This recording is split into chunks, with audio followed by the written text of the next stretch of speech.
The Centers for Disease Control says it is the most common form of nicotine for youth in the country. Now, vaping is becoming not only a health problem, but a crisis in the classroom. In the first 10 weeks of school this year, Escambia County schools report disciplining nearly 180 students for vaping.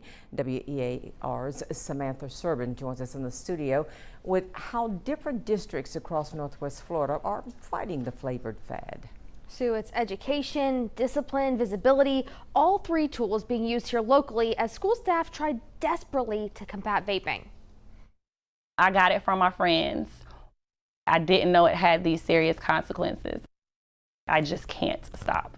Me and a lot of people that I know just so against it because it's so bad for you. So we definitely do tell you oh, that's nasty. Despite the fun flavors, creative colors, and ever-changing shapes, Booker T. Washington Sr. and homecoming queen Kiara Jones is not about the vape. I feel like it is definitely worse now than it was freshman year. She says you can find it happening every day, always in the same place. Only in the bathrooms. We make sure that there's adult presence in that area at all times. Dean Cecilia Hale stages staff around the school, but they can't catch everything, as evidenced from the fact the Escambia County School District disciplined nearly 700 students for vaping just last year. This year, we have seen an increase in THC vapes versus just the nicotine vapes. Those students do face an automatic 10-day suspension, and they can go up for removal to an alternative program. Hale says companies disguise the devices to look like highlighters, flash drives, and even car fobs. Sometimes it's hard to tell what's inside. Take a look. This one has THC, the chemical that produces a high in marijuana. If it's confirmed, a student can face jail time if caught on campus with this. A lot of time we see a lot of tears and we see a lot, of heartbreak because they're thinking, I didn't think it could be this serious. The CDC says 8% of high school students report using e-cigs in 2024. But looking closer to home, the Florida Department of Health reports more than a quarter of high schoolers in Escambia County reported at least trying a vape in 2022. That number climbing to 30% in Santa Rosa County and 34% in Okaloosa in 2022.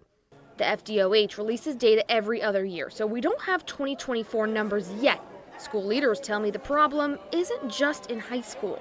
It's trickling down lower and lower. It looks like it's starting around 6th grade, maybe 5th grade. That's why Santa Rosa Deputy Noel Sevilla, the school resource officer at Woodlawn Beach Middle in Gulf Breeze, started Escape the Vape. If you stop them from trying it, you'll stop them from using it. It's a presentation he gives to 6th graders. This is what you're kissing. Hitting on the addictive qualities of vaping and the lifelong impacts. I know at times we've had people who vape a lot, their lungs end up collapsing. It can also affect mood-related disorders. It can also affect impulsiveness. Because vaping affects the brain's reward system, the CDC says continued use can make other drugs like coke and meth more pleasurable to a teen's developing brain.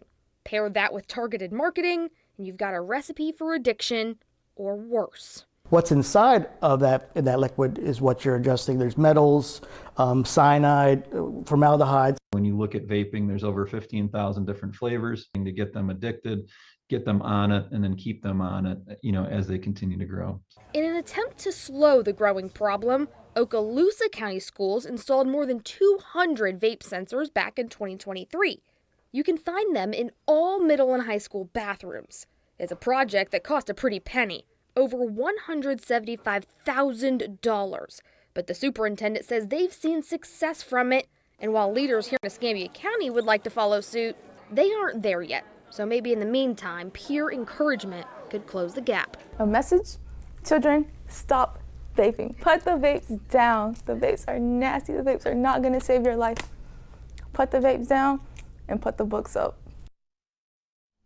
And we asked you how many people under 18 you know that vape. Results show here about 4 out of 10 of you know someone that is under 18 who is vaping, while about 6 out of 10 say you don't. So let's keep hoping it goes in this direction. In studio, I'm Samantha Serban.